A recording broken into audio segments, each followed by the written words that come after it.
Today I'd like to show you how to make a Swedish apple cake. It's pretty simple and you don't even have to bake it. So let's get started. For the Swedish apple cake, you will need 3 pounds of green apples. They need to be tart, so like Granny Smith. You'll need 1 tablespoon of lemon juice, 4 ounces of butter, 5 ounces of dry crumbs. For that, I'm just going to go ahead and crumble up some biscotti. You'll need 6 ounces granulated sugar, 2 teaspoons of cinnamon, 1 teaspoon lemon zest. We'll get that from the lemons. That way we're using the outside and the inside. 1 pint of whipped cream unsweetened, and sliced toasted almonds.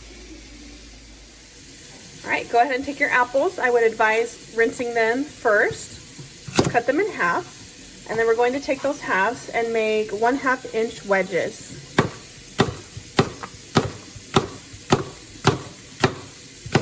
Which is like about this thick.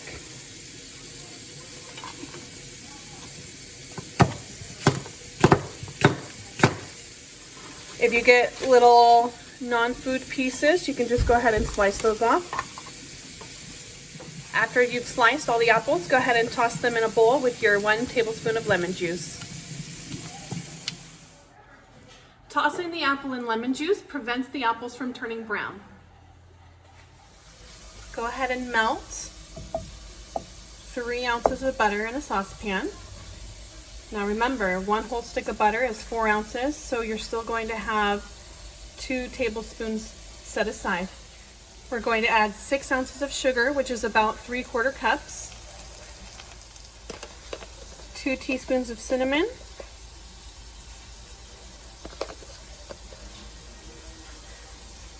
and your cookie crumbs, which you can make by putting the cookies into a Ziploc and pounding with a meat mallet until they turn into crumbs.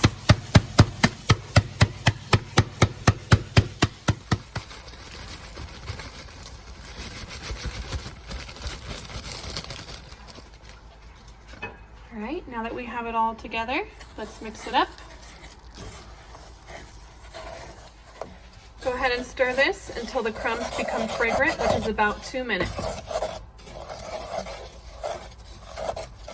Difference, but when you put lemon juice on your apple, they stay nice and fresh looking, and when you don't, the oxygen causes them to oxidize, which means they turn a brown that's not quite so appealing. Okay, we're going to melt in the remaining butter.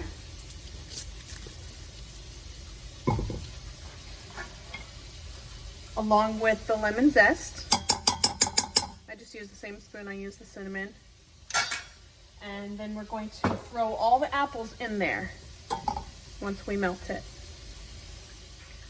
All right, we're going to go ahead and add all of our apples in. We're going to stir them and make sure they're all coated. We'll put a lid on it and then continue to check it every now and then. You want to keep the heat in so they soften up, but we do want to cover it. And then just take a peek, stir it around, and continue doing this process for 10 minutes. All right, so it's time to line our pan. We're going to take a piece of parchment paper and make sure it's about the size of your pan. All right, it's okay if it's bigger, it's not okay if it's smaller. Now what we're going to do is fold it in half, just like so. And then fold it in half again. And now you have a square.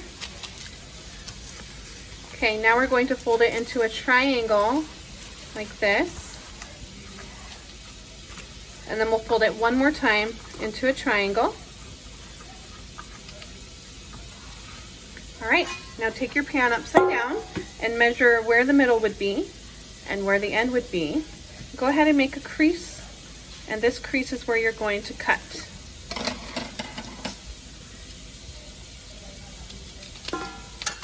Now, when you unfold this, it should be the size of your pan.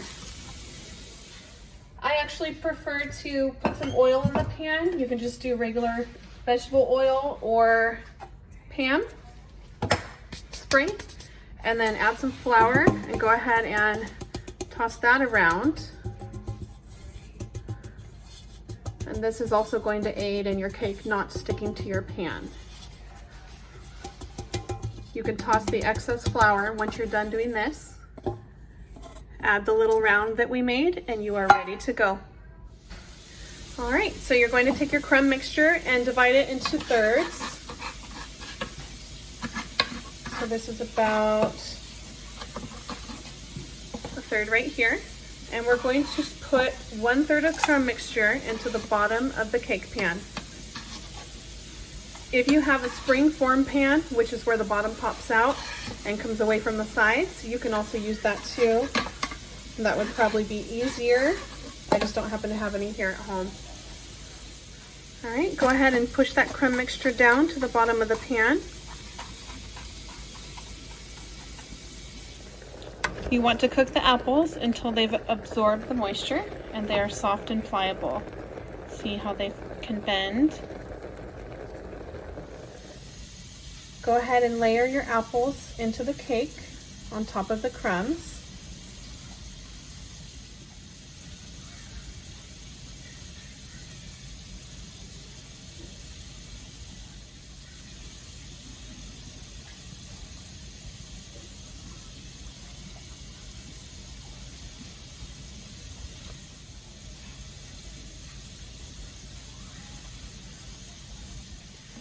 Go ahead and sprinkle another third of the crumb mixture on top of the apples and evenly press it down.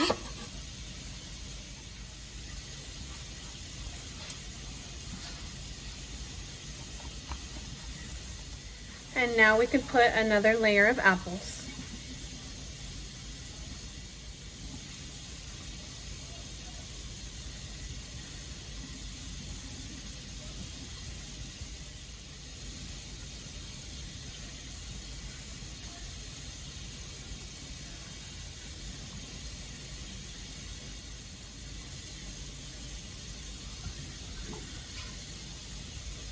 Apples with the rest of your crumb mixture. This will be the very top.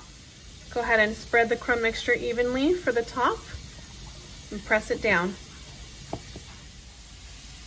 Now the fun part, you don't have to bake this cake. What we're going to do is chill this in the fridge for 12 hours and then we'll take a peek and see how it looks. Go ahead and pour the almonds into a pan and toast them until you can smell a nice aroma. You don't want to burn them. And take them out once they have some color and they smell really nice. Let's go ahead and cut a slice. And I'll show you how to garnish it. Let's go ahead and put some cream on top. And sprinkle it with almonds. Ready for serving. And now you have it. Beautiful, easy to make Swedish apple cake. I hope you enjoyed it as much as I do.